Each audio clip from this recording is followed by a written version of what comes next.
Hi, I'm Matt from Tubby Tarot. Welcome back to another 10 Talk Tuesday. So I want to ask you something. How many different tarot spreads do you use in a reading? Or how many tarot spreads do you have in your repertoire?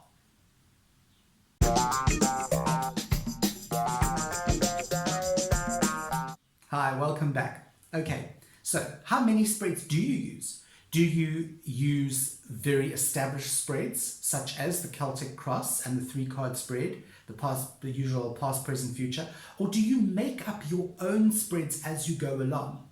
Now, it's quite contentious because they are the tried and true and trusted spreads from yonder, such as the Celtic Cross. Okay, Celtic Cross, as you know, is 10 cards. It's got all different kinds of placements. But I find that particular spread, me personally, I find that spread is a little, there's too much of kind of the same thing going on in that spread. Okay, the different placements are very similar. And also I find it quite an old-fashioned spread. Now, a lot of people are going to say, yes, but don't tamper with things that aren't broken. Don't try and fix things that aren't broken. If it works, it's been working for hundreds of years, stick to that. Well, yes and no. If you use the Celtic Cross and it works for you, fantastic. But I know many people out there who simply don't use it. First of all, it's a very involved spread. It's quite an in-depth spread. I know there are spreads out there that are way bigger. Okay, in fact, there's a spread that you can do. It's a spiral spread where you use the entire deck, all 78 cards, which is just, to me, insane. It'll take me 3 days to read that. But for us normal readers, there is, I would say, the Celtic Cross is probably the largest tarot spread that we would generally use. I don't think one would need anything more than that. Unless, of course, you're doing something like a very simple year-at-a-glance spread where you would choose a card for each month.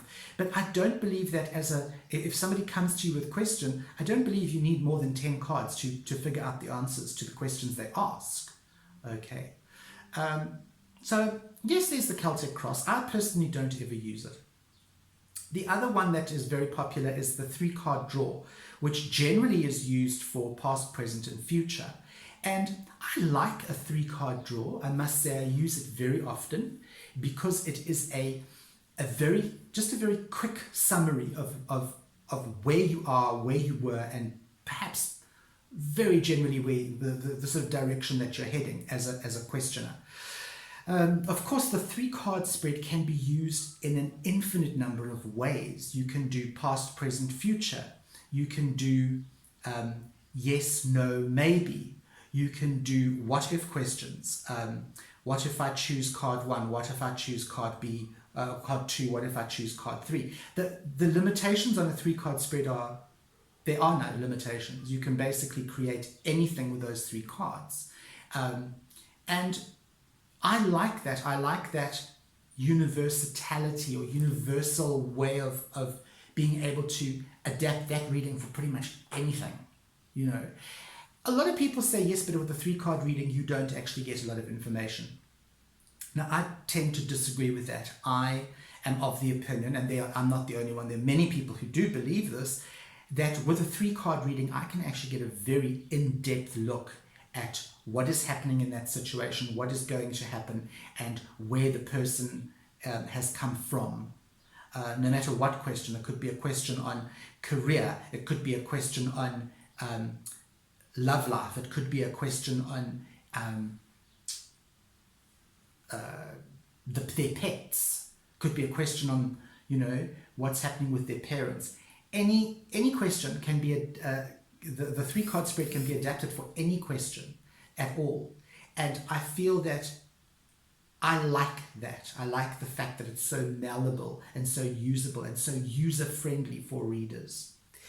Now, the other tarot card spread that is quite popular, although I don't see it that much anymore, it's a spread that I use a lot, and that is the 7-card Horseshoe spread.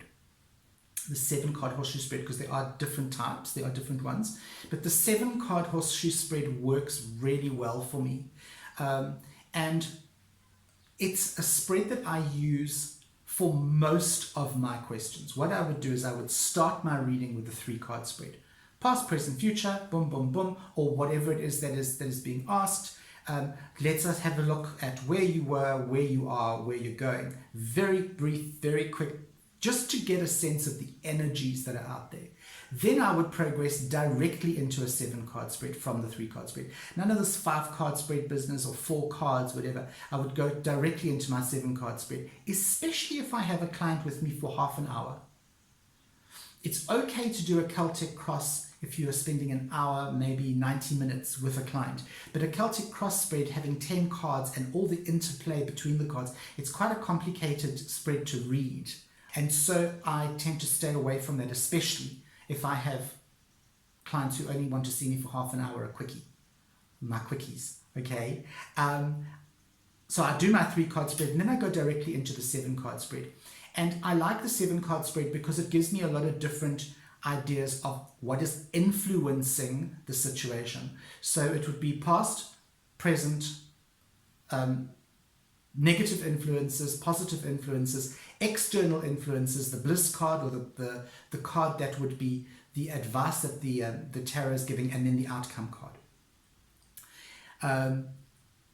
It's a really, really nice spread, and I have done a video on this spread in my previous video about different types of tarot spreads. But this is one that I use a lot, and I don't vary from or stray from the meanings of the layout. So I would always use the same meanings, but you can adapt. You can already see how you can adapt this for any question, whether it's a career question or a love life question or a question about somebody's travel plans. You can see that it tells about the influences that are pertaining to that particular read. So 3-card, 7-card, and then I do a yes or no spread, which I'm going to touch on in a lot more detail in another video, which will be coming up one of these days. But just to quickly give you an overview, it consists of 6 cards drawn from the entire pack that is shuffled. And what happens is if the sun card is in those 6 cards, the answer is yes. If the moon card is in those 6 cards, the answer is no. What you do is you look at if those 2 cards are not there, you look at the 6 cards, you take out all the majors, and then whichever is the highest number of a particular suit would be yes or no. But I'm not going to get too technical. I want to explain the whole thing to you, but it is a tarot spread that I use for yes and no questions. And then I would take that yes or no answer, and I would apply that to a 7-card reading. So then I would start, instead of if it is a yes or no question, I would, instead of doing a 3-card spread, I would do the yes or no spread and then use that as a jumping off point to go into my 7-card spread. Okay. How many spreads do you use? Do you use made-up spreads as you go along? Because a lot of people do this. They make up their own spreads, and I think that's fantastic. I like that idea. Personally, I don't use that technique, but I'm very fond of that technique when I see other people use it, because I think, wow, you're being super creative. I mean, you go onto Pinterest and you can see all different types of homemade layouts that are not your norm, and I think that's wonderful. It's definitely a way of giving our community a different look at card layouts and card spreads. Okay, making us think out the box.